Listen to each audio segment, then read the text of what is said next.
병원은 몇 개가 있을까요? 대한민국의 병원은 여러분 무려 1800개의 병원 간판 가진 그런 병원들이고요. 그 중에 대학병원은 80여 개가 있습니다. 엄청 많죠. 이 안에는 대학병원, 기업병원, 그리고 국공립 병원까지 포함해서 대학병원급이다라고 할 수 있는 게 80개가 넘게 있고요. 이 중에 상급 종합병원은 42개입니다. 인하대학교 병원에서 상급 종합병원, 우리 병원이 상급 종합병원인데 상급 종합병원에 대해서 아는 대로 말해봐라. 이런 기출문제도 줬어요. 여러분, 상급 종합병원은 왜 만들었습니까? 중증도가 높은 환자들의 치료를 하기 위해서 그래서 지정된 것이 바로 상급 종합병원입니다. 그리고 상급 종합병원은 3년에 한 번씩 이렇게 새롭게 지정이 됩니다. 그 지정되기 위해서 약 20가지의 상급종합병원에 적합한지에 대한 그런 조사와 점수를 합산한 결과를 가지고 상급종합병원이 지정되게 되는 거죠.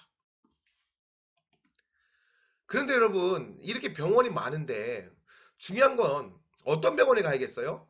당연히 좋은 병원에 가야겠죠. 여러분들에게 좋은 병원이 뭔가 물어보면 아직 정확하게 이야기를 못할 수도 있겠다. 또 나만의 생각을 가지고 있을 수도 있겠다 싶어서 제가 전국의 대학병원에 근무하는 5년차 이내 선생님들께 여쭤봤습니다. 자, 이 병원을 선택할 때는 어떤 기준에 의해서 좋은 병원이라고 마음먹고 준비하셨나요? 자, 우리는요, 브랜드가 있는 병원이라서. 나 고대병원 간호사야. 오, 공부 열심히 했구나. 노력 많이 했구나. 뭐 이렇게 내가 어느 병원에 근무한다는 거는 내가 좀 뿌듯하게 생각할 수 있고 다른 사람들도 인정해 줄 수 있는 이런 브랜드다. 이런 것도 중요하겠죠. 4위는요. 병원 규모입니다. 병원 규모가 크다라는 거는 뭐죠? 보고 배울 게 많다라고 이해를 할 수가 있을 것 같아요.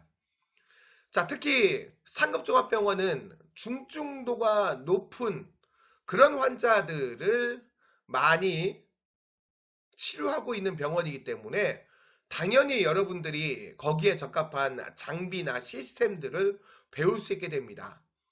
그런 의미에서 봤을 때 여러분이 간호사를 지금 당장 졸업해가지고 내가 간호사 된다면 한 2년 하고 그만두겠다 이렇게 생각하시는 분 안 계시죠?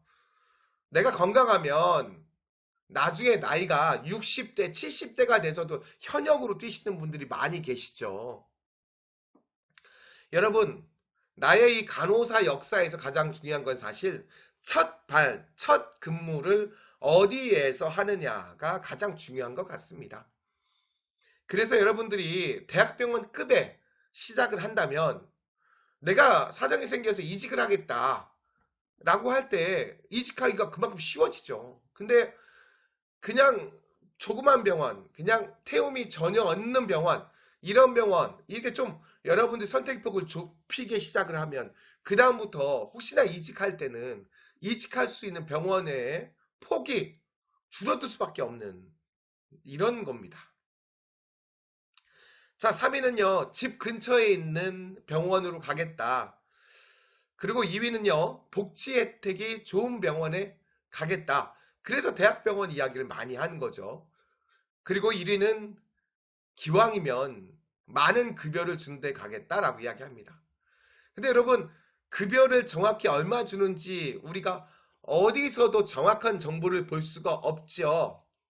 다만 실제 병원들이 채용공지를 낼 때 우리 병원의 1년차 신규 연봉에 대해서 오픈하는 대학병원들이 몇 있습니다.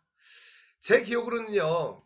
건국대학교 병원이 채용공지 제일 마지막에 건국대학교 병원의 1년차 신규 간호사의 연봉은 모든 수당을 제외하고 4,100만 원입니다. 라고 찍었던 걸 봤고요.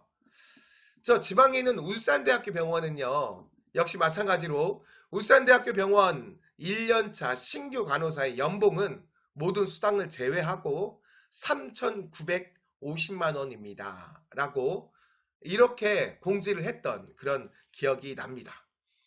자, 어쨌든 여러분 복지 혜택이 좋고 그 다음에 기왕이면 좋은 대우를 받을 수 있는 병원에서 여러분들이 같은 고생을 하더라도 조금 더 내가 자부심과 그렇죠? 그 다음에 어떻게 인정받는 그런 간호사를 했으면 좋겠다라는 생각이 들어서 좋은 병원에 대한 개념을 여러분들이 어떻게 가지고 있는지 한번 이야기를 나누어 봤어요.